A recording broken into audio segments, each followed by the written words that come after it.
Well, in case you're new, my name is Bill Morgan. I work as an engineer. We've been having monthly meetings here the first Saturday of each month, but I could not possibly do it without my Director of Media Operations, Julia Morgan. Big round of applause.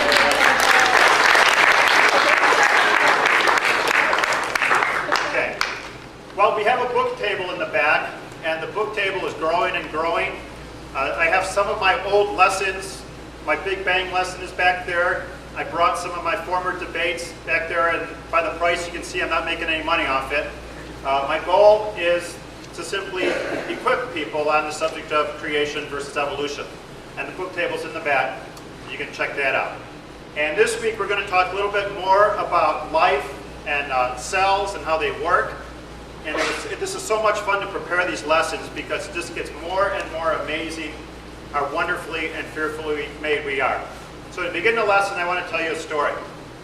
There was this married couple, and they were having marital problems. And they were doing good with money, so they said, let's find the best counselor in the country.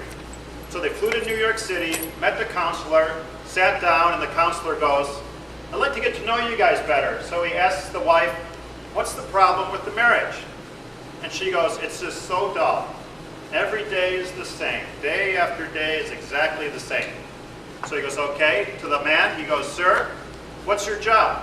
And he goes, I'm an engineer. And the counselor goes, ma'am, I'm sorry, I can't help you. Thank you very much. And a similar story. And this is a true story. At work, I was working with a non-believer, and after a while he goes, hey, how come you don't preach to me anymore? How come you don't witness to me anymore? And I said, Bill, I've told you everything I know. Okay? Tonight's lesson, if you're here tonight and you're an atheist, I'm glad you're here. If you leave here still an atheist, I really can't help you out anymore. Because some of the stuff here today, I think, would defy an open-minded person from being an atheist. I'm going to have further lessons on suffering and how many people here can understand heartbreak, pain, and suffering and being angry about it and having that anger directed towards God. Okay, I can understand that. I've suffered in my life. We can talk about that in future lessons. But when you learn what you learned tonight, it's really impossible to be open-minded and deny the existence of God. And the cells and things like that teach that. Now, Answers Magazine had an article on ants. And how many people took the survey today? Stand up if you did. We got a great prize for the ant survey. Okay. If you said less than 1 million, please sit down. If you said less than 5 million, please sit down. Okay, the answer is 16 million. Now, how many people think they're pretty close? Anybody? I know what you said. Tell me what you said. 17 million. Anybody closer than that? The answer is 16 million. You win a prize. Come on up.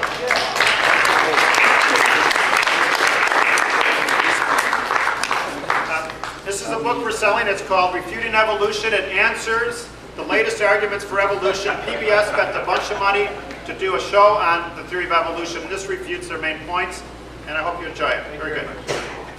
Now, Answers Magazine always has articles on creation versus evolution on our level. It's not a PhD type level. They have like 2 pages on amazing ants, and I just love this magazine. And I have brochures here. Bob will pass them out here. Raise your hand if you'd like to get a brochure, and I encourage you to subscribe to this magazine. It's each issue, it's just amazing. Raise them nice and high. Good. Okay. Well, we're going to do a little review. Next one, please. Real quick review. And next one. Okay, very important. I always like to start off with this. True or false? If you believe in the theory of evolution, that means you're an atheist. False. Next one. False. Very, very important. About 2 months ago, I spoke to a philosophy class. First slides I put up, later on they were saying, well, you're calling us an atheist. Absolutely not. Many people think God used evolution, which will be a future lesson, but I want everybody to realize that. Next one. Steps of science. Who remembers step 1? Observation. Nope. That's step 2. Very good. Next one. Fancy word for idea is hypothesis. You come up with an idea. Next one. Then you make observations. That's the key to science. And has anybody ever used this in their witness lately? If you share with evolutionists, very important thing. Next one. Then you reach your conclusion. Even if you don't like the conclusion, you should accept it if you are open-minded. I've talked to a lot of people are not open-minded towards creation, but if you look at the facts, that's where it will lead you. Next one, please. Okay, little quick review from last week, or last month. Next one. What do they fear the most? Who remembers? What question? Very good. Nice and loud. Very good. Next one. How many would agree with that? If you've talked to a lot of people, that's the question that they really hate. You go on the internet and looked at explanations. I just saw this one this morning, as a matter of fact. It said there are many exciting possibilities for the explanation of the origin of life. Wait a minute, that doesn't sound too scientific, is it? You would think they have it pinpointed with how devout they are in their belief. But they don't like that. Politely, I say, when you ask them this question, it's like a turtle on its back. You can just see them struggling and flailing away. They'll bring up religion, emotion. They'll tell you to read a book, take a class in biology. You won't hear step-by-step answers on it. Next one, please.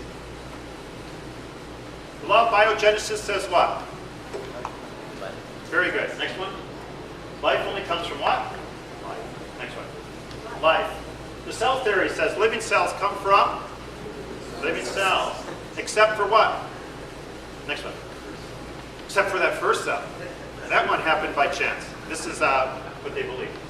And they're rewriting the law of biogenesis. They're taking it out of some biology books. They're rewriting the cell theory, because I've taken college biology classes where these have been rewritten.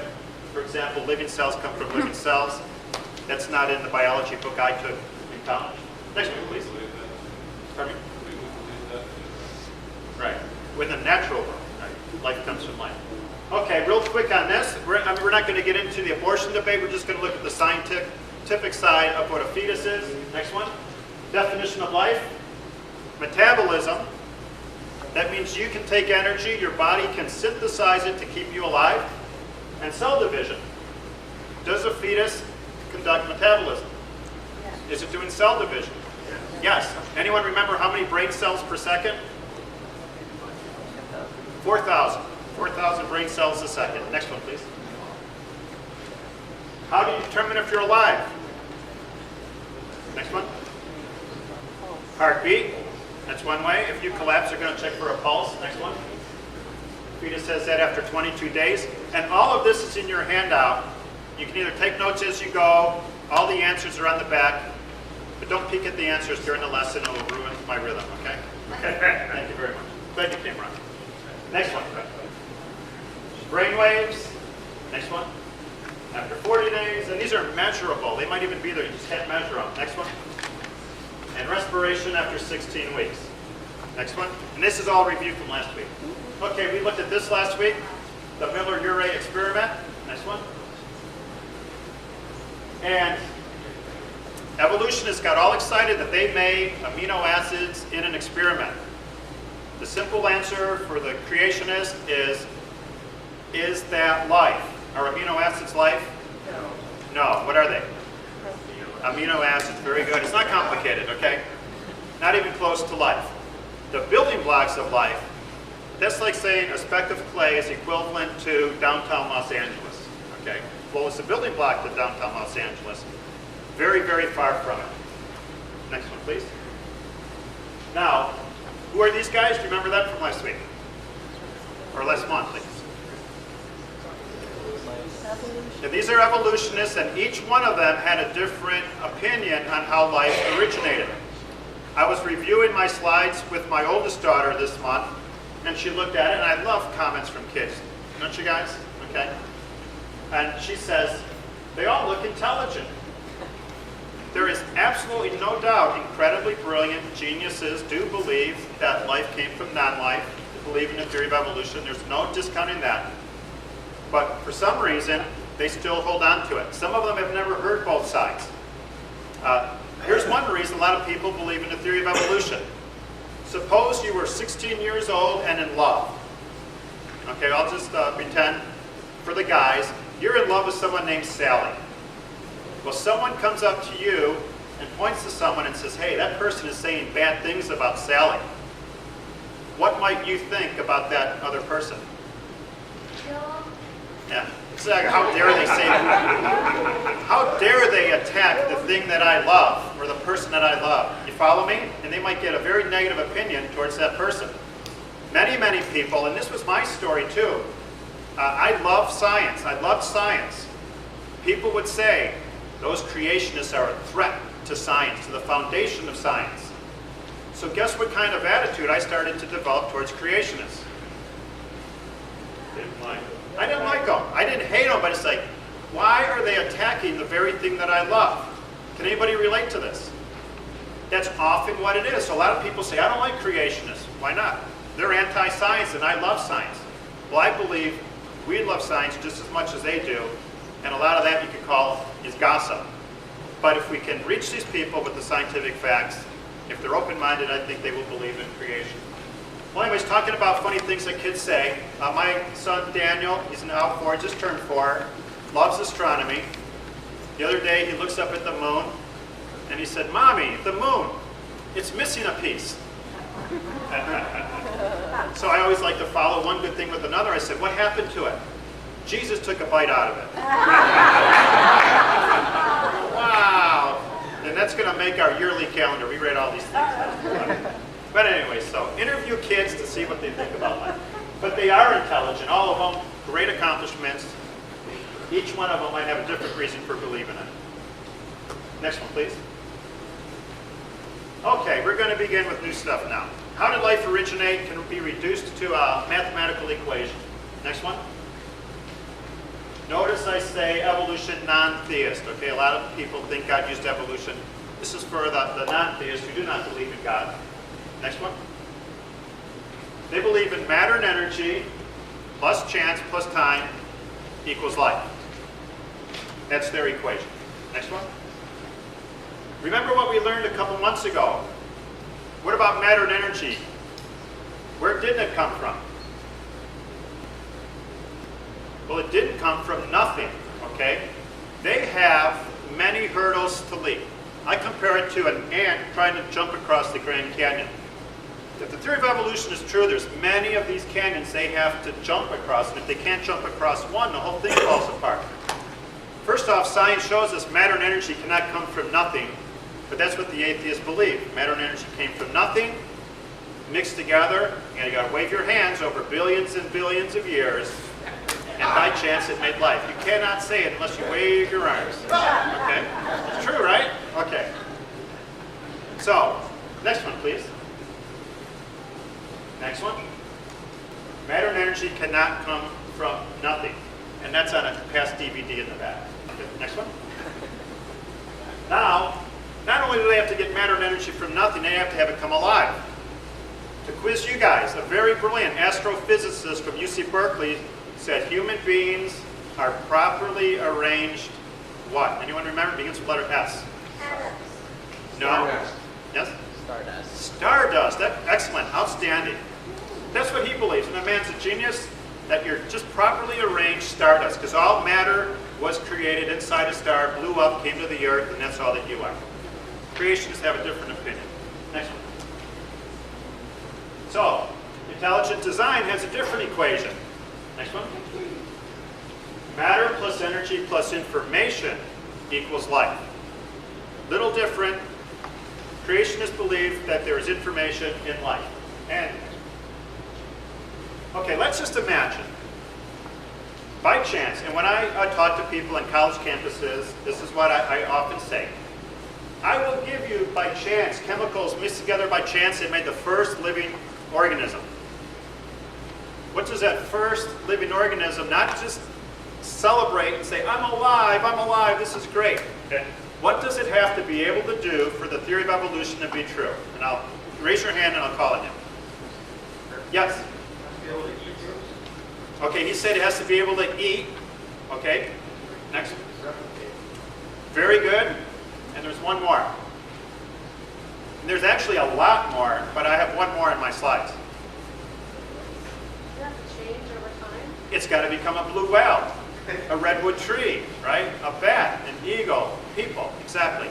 Very good. So, it just can't come alive. It's got to be able to do a lot more for the theory of evolution to be true. These are more of the Grand Canyons that little ant has to leap across.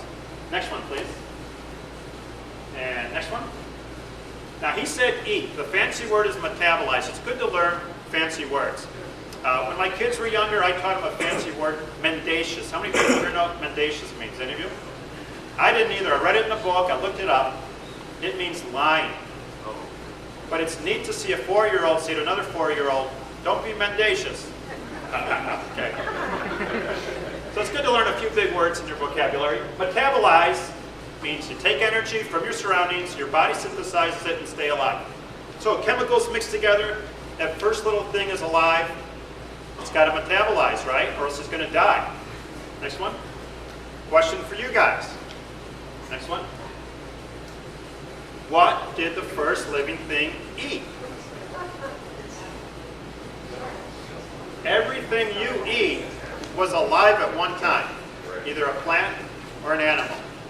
And last month's Answers magazine talks about plants and how amazing they are. That's where the earth gets its energy for food and plants. But what did the first living thing eat? Well, it may have eaten rock, but many of them, they believe that it had the ability to take the sun, like photosynthesis, metabolize sun's energy, and remain living. And then after they kept reproducing a lot, then they could start eating each other. Okay, but you got to wave your hands a lot if you do believe this. But that's what they believe. It had to be able to metabolize something. And that is pretty complex chemistry to take sunlight and turn it into food energy for you to stay alive. Next one, please. And next one. Synthesize energy from the sun. Next one. I want you to remember that. Okay, keep that in the back of your mind. It got its energy from the sun. And next one. It has to be able to reproduce. Is that a lot of complex chemistry? Absolutely. We're going to talk about bacteria more next month. But guess how quickly bacteria can reproduce? Somebody raise their hand. How long does it take for E. coli bacteria to reproduce? You know what? I'll make that next month's question. You got to do your research, okay? It's disgusting, but it's a pretty good number. Okay. And next one. It has to not only mutate, it has to survive the mutations, okay? We're going to talk about mutations a lot, but bacteria plus mutations plus time equals redwood trees, blue whales, people, etc. Does that require faith? Absolutely. Much more faith than what we believe, that whales come from what? Whales. Redwood trees come from? Right. Our belief is supported by what? Observation. Remember that. Our point is supported by observation. At the philosophy class, the teacher says, well, you would not expect to see any living evidence for the theory of evolution. I said, why not? She said, well, it doesn't exist. Right, that's what philosophy can do to you. Okay. You can think too much. Okay, we'll talk real quick. We'll talk about protein. But a protein is a chain of what? Amino acids. Don't worry, this stuff is going to be real simple. I have suffered through biochemists talking way over my head. I can't do it, first off. I'm not a biochemist. And I'll try not to. Next one. A protein is like a word. Next one. Amino acids are like letters. Okay? Just think of a word like Mississippi. You got an M, an I, an S, and all the letters are joined together to convey information into a word. So that's what amino acids are. They're the letters. The protein is the word. Next one, please.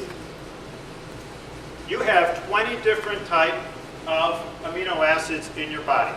Okay? Just 20 different types to make up all your proteins. Next one. Okay. One thing that I do every fall is, and if anybody wants to help me address letters, that'd be great. I send a letter to every high school in Orange County and parts of LA, and I say Christian Club, in this example, Bolsa Grande High School, and the address. Inside I say I offer free lessons on creation evolution if you'd like me to talk to your lunch group. And a lot of them invite me. We try to encourage evolutionists to show up, and otherwise they may never hear any reason to believe in creation and God. Well, I'm at Bolsa Grande High School. I found a picture of it there. Very nice school. You know what they do if you have a cell phone at that school? They take it. I saw it when I was waiting in the, some parent came in pleading, you gotta have the cell phone back. They wouldn't give it back.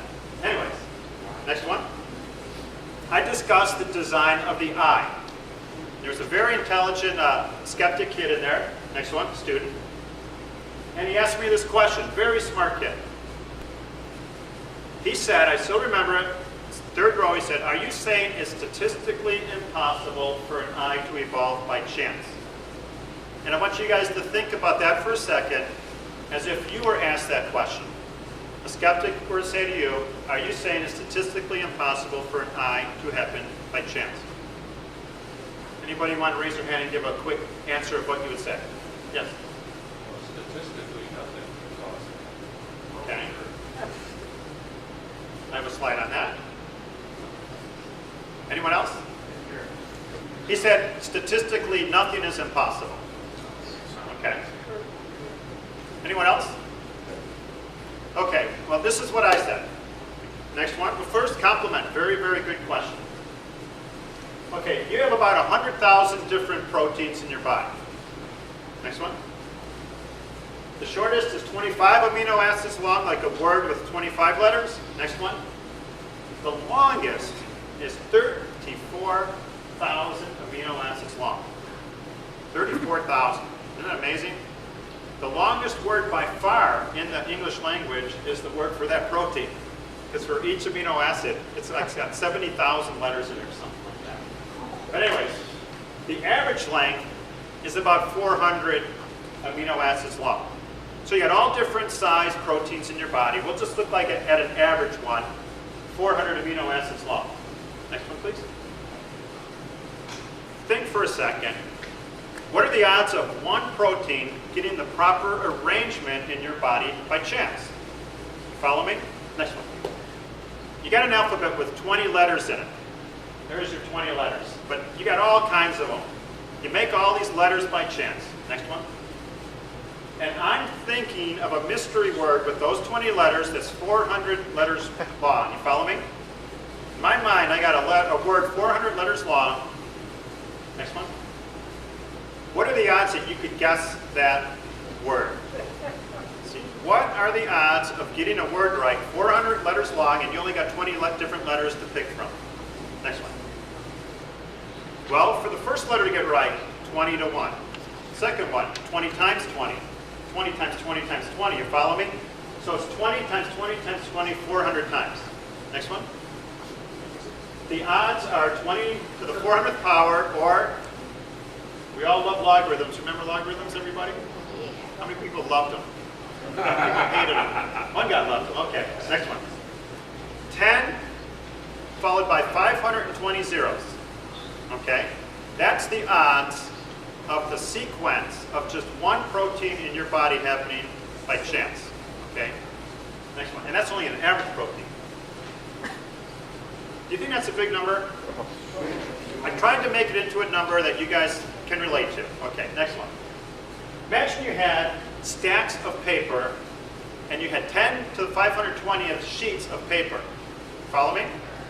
Those stacks of paper would go to the Earth and Moon and back 500 times. Is that a big stack of paper?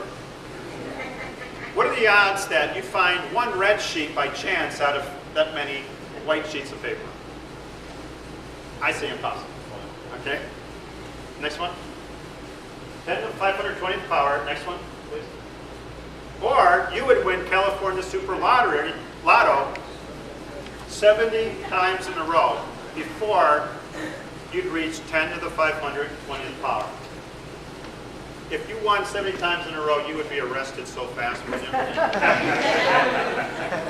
Now, you can disagree maybe, and I might be wrong, but I've heard if something is greater than 10 to the 50th, statisticians say it's impossible, statistically impossible.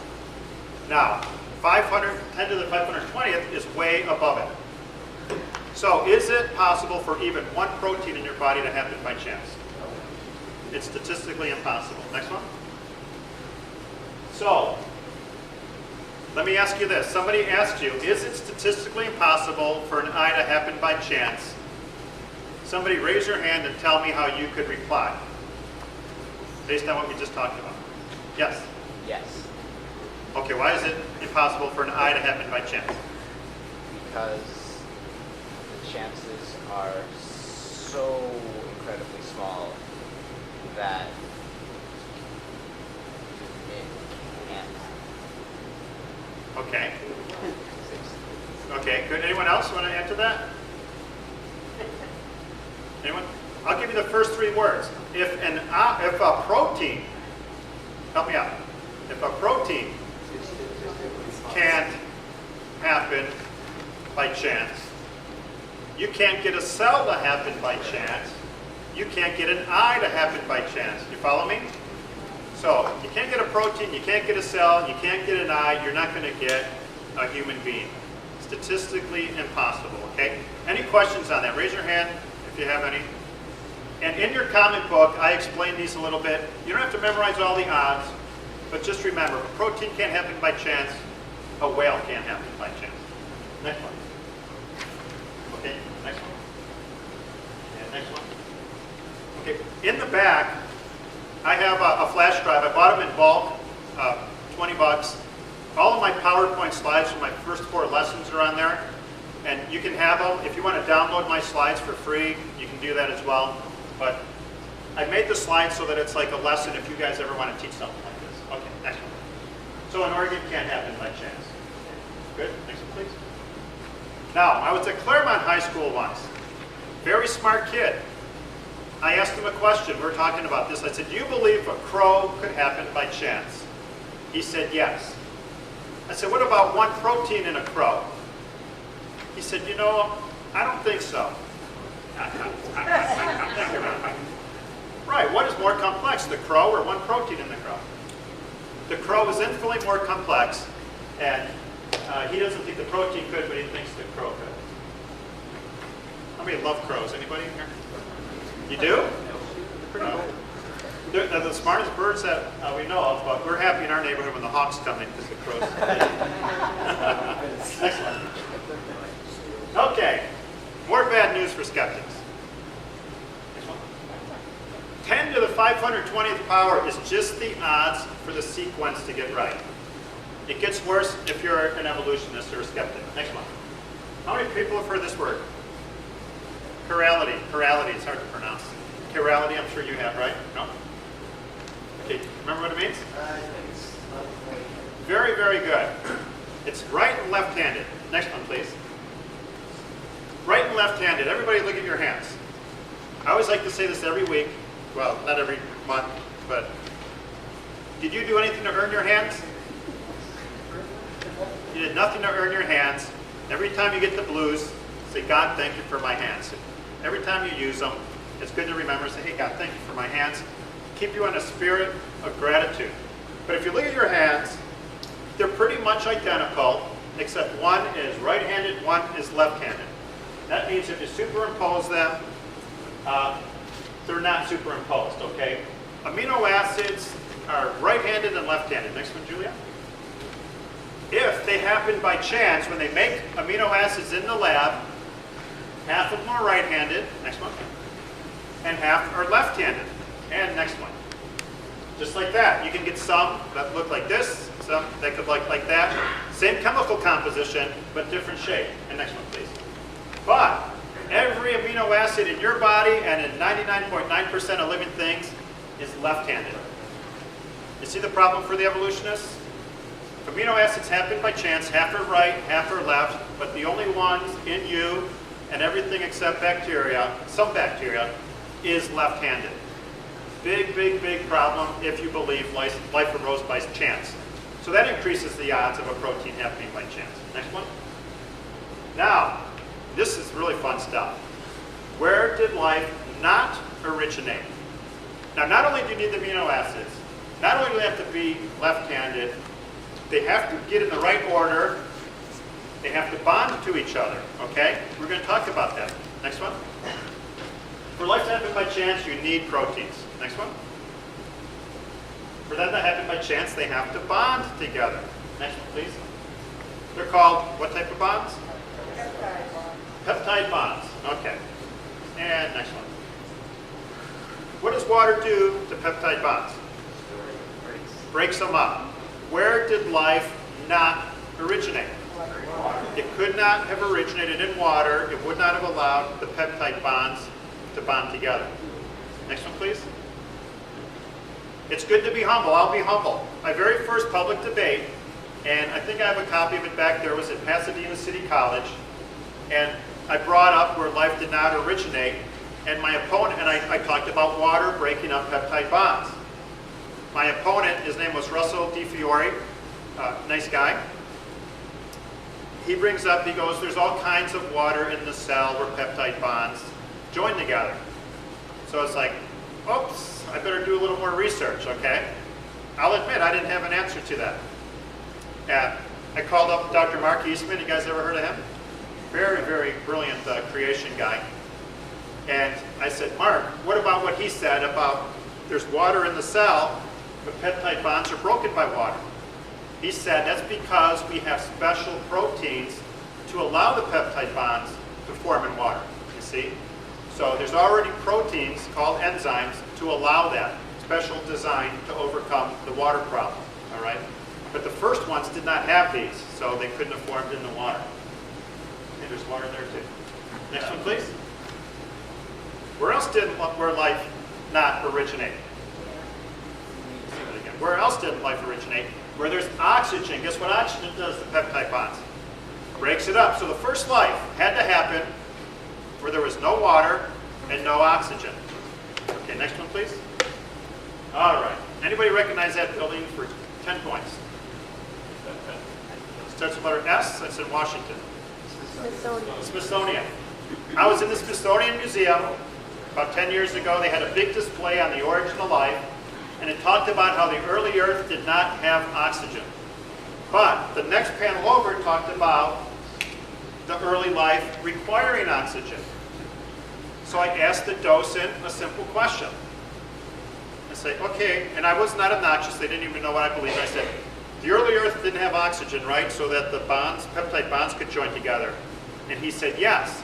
I said, okay, but on the next panel you said it needs oxygen to live. He said, yes, we believe there were pockets of oxygen floating around. This is what he said, and he waved his arms. Being honest. And he said, once the bonds came together, the oxygen descended upon that life in order for it to survive. Okay. A lot of hand waving if you believe that.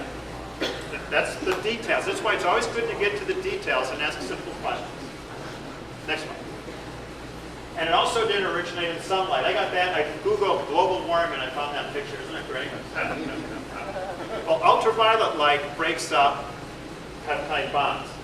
So, let me quiz you guys. Pretend you have to come up with where life originated.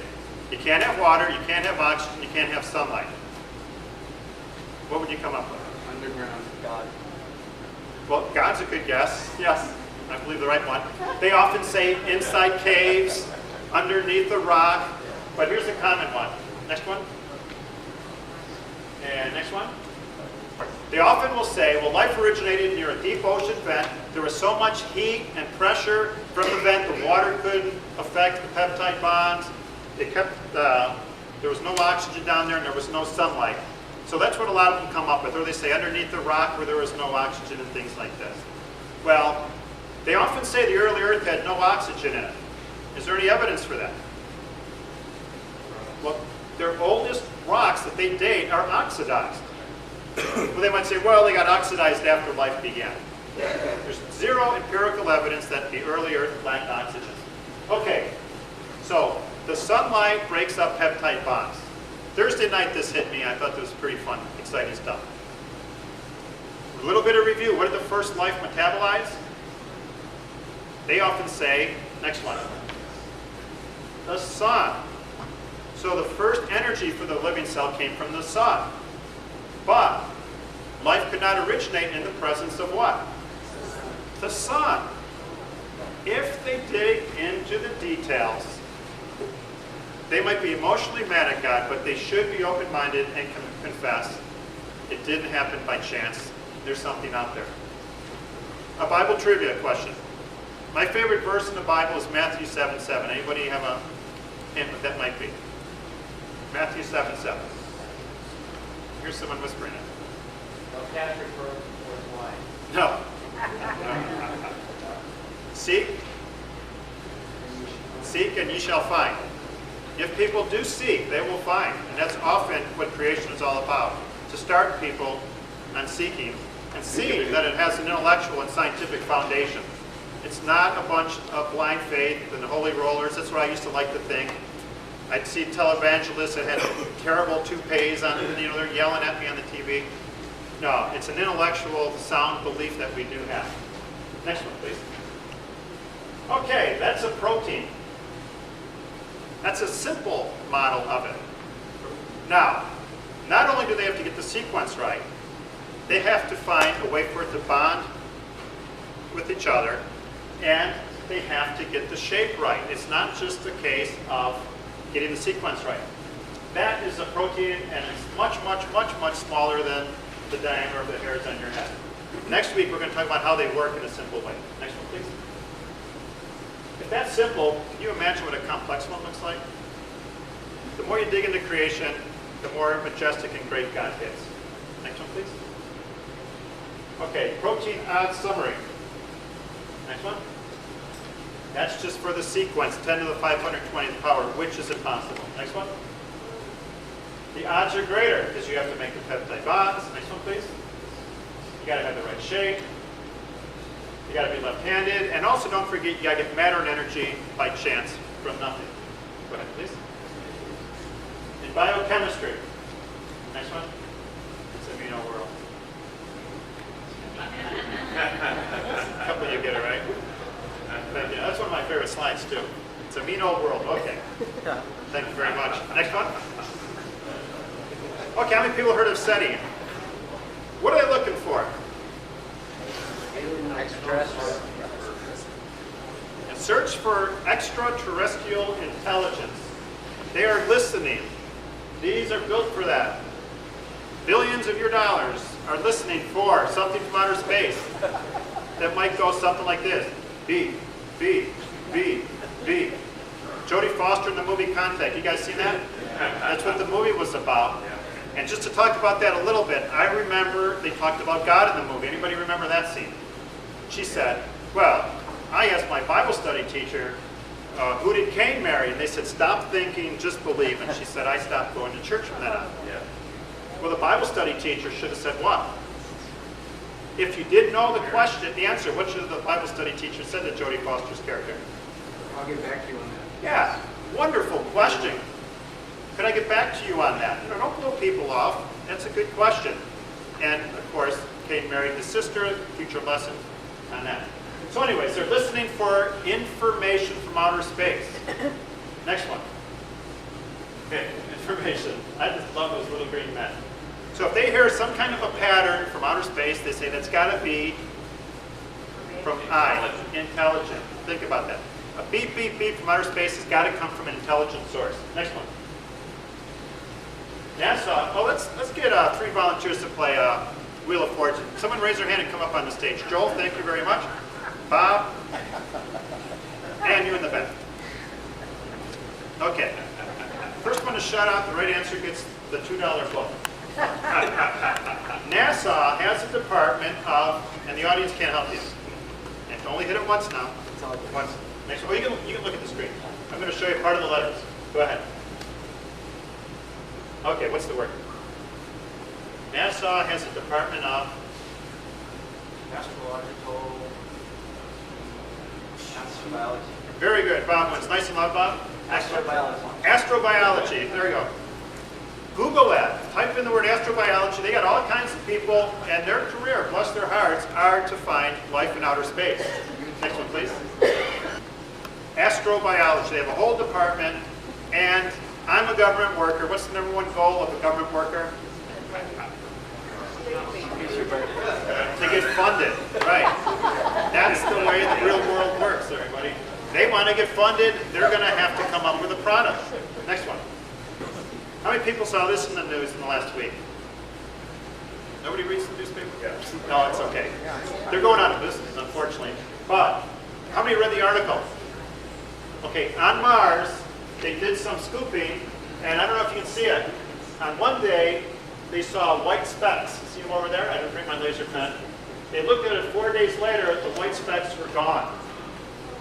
Now this was big news. They said, ooh, that had to be ice. It couldn't be salt because it evaporated. It's gone. Okay? You guys seeing that? Any comments on that? What do you think? Is that proof that there's life on Mars? What is it evidence of? Yes. Ice. Are there winds on Mars? There's what? Are there winds on Mars? Yes. But what is this evidence of if it was ice? That it's cold. That there is? Well, ice on Mars, or solid water. Next one. Was it ice? Next one. Probably. I think it was ice. So what? There's a ton of ice on Mars. Okay, next one. Mars has polar ice caps. If these things melted, it's enough, if it became liquid, it's enough to cover the entire surface of Mars. But you read this article and they say, there's ice on Mars. And a lot of people are saying, wow, there's got to be life on Mars. There's plenty of ice on Mars. It makes sense. If you were to scrape it, you might see some ice. Next one. Of course, the permafrost could extend underneath the surface of the ice caps. Next one, please. Why are they excited? I just told you the answer a minute ago. Aha, nice and loud. Funding. There you go. Right. Next one. Funding. They came up with something that's great. They're in the news. Next one. And evolutionists think, well, if there's solid water there, there's got to be liquid water there. Life is sure to follow. What do you think? No, not by chance, not by statistical chance. Next one, please. Okay, what did we learn about water in the origin of life? I just put Mickey Mouse in there for absolutely no reason at all. I just like it. Next one. Okay. Want to talk about, well, there's more to it than just add water. It's not like instant tea. Yes? Time out. Okay. Oh, okay, should I tell you? She said, the pizza's here. We're almost done now. Okay. Everybody in this room, without moving your heads, I'd like you to look towards that wall. Now this wall, up and down. You could do that because inside your eye sockets, you've got something called trochlea. They look like the letter C. You got 4 in this eye socket, 4 in this eye socket. In a different lesson, we'll talk about more details. But you got muscles that go through them to form a pulley system to enable you to move your eye in any direction that you decide to move it in. And your eye muscles are the most used muscles in your body. Even when you sleep, you're wiggling your eyes. But the purpose of this lesson is this question. I asked you to move your eyes. How many people moved your eyes? How did you move your eyes? What did you do? Somebody raise their hand and tell me. What did you do? It's not a hard question. Yes. You thought about it. Think about that. You thought, say, I want to move my eyes, you moved your eyes. What is a thought? I'll help you out. Is it material or immaterial? It's immaterial. It's not a chemical reaction. It's you deciding to move your eyes. That, to me, is powerful evidence that you are composed of matter and immaterial things. You follow me? And that's the real you. That's the real Henry, the real Beverly, the soul. You decide to move your eyes. You decide to love or to hate. Now, when I spoke to the philosophy class, they said, no, no, no. Every movement we ever do is predestined. So I walked up to him and smashed him as hard as I could with my right hand. I said, sorry, it was predestined. No, I didn't do that. A marching band, just by chance, marches in unison, just by chance you move. No. They don't like the conclusion of it, but there's more to you than biology, chemistry, and physics. You have a soul. That's the real you that decides to love and to hate. Basic biology, you have voluntary muscle movements and involuntary muscle movements. The voluntary movements start from your soul. Okay, next one. So this is the conclusion. Remember, evolution says matter plus energy plus chance plus time equals life. Intelligent design says matter plus energy plus information equals life. What do you think creation says? Next one. You got to add something to that. Creation, next one. Matter plus energy plus information plus a soul equals life. Now, I love intelligent design, but it's only the first baby step towards a relationship with Christ. Next one. What is the difference, I'm asking you guys, between a dead dog and a living dog? And you can't say one's dead. What's the difference? Think about the details. A dead dog could be 100% the same biologically, chemically, and physically as a living dog, right? But as Christians, we believe there's a soul that is involved in life. The second we die, your body could be identically the same, but it's a bunch of carbon because the soul has left the body, okay? There's more to life. Sometimes on a college campus, I'll be talking to someone, and I'll say, okay, you're excited about amino acids in the lab. I'll give you amino acids by chance. I'll give you proteins by chance. I'll give you DNA by chance. I'll give you cells by chance. I'll give you organs by chance. I'll give you 100 million dead dogs by chance. What's my next sentence? Bring it to life. You follow me? They're like saying, oh, right, we made amino acids. Here's a dead dog. It's got all the chemistry, biology, and physics it needs. Bring it to life. Can they? No, all the king's horses and all the king's men what? Could not bring a dead dog to life again. Okay. There's more to life than biology, chemistry, and physics. And next one? Okay. Oh, how many people go to this church? West Grove? How many people remember laminin? I got this from Pastor Brad. Next one. Laminin is a very important protein in your body. You got 100,000 proteins. All of them have an important job. This one holds structures together. Next one. Laminin has 3 short arms and 1 long arm for forming sheets of proteins. You ever heard of laminate? That's how you can remember this protein. It's a good protein to remember. It holds your body structures together. And I'm going to show you what it looks like. That's what it looks like. That's the protein that holds your body together. Next one. What's Colossians 1:17? He is before all things, and in him all things hold together. Pretty cool stuff that the shape of the protein that holds us together is similar to the verse in Colossians 1:17. Little interesting fact for you. And next one. Yeah. Okay. I love that sign. We got to get a sign here.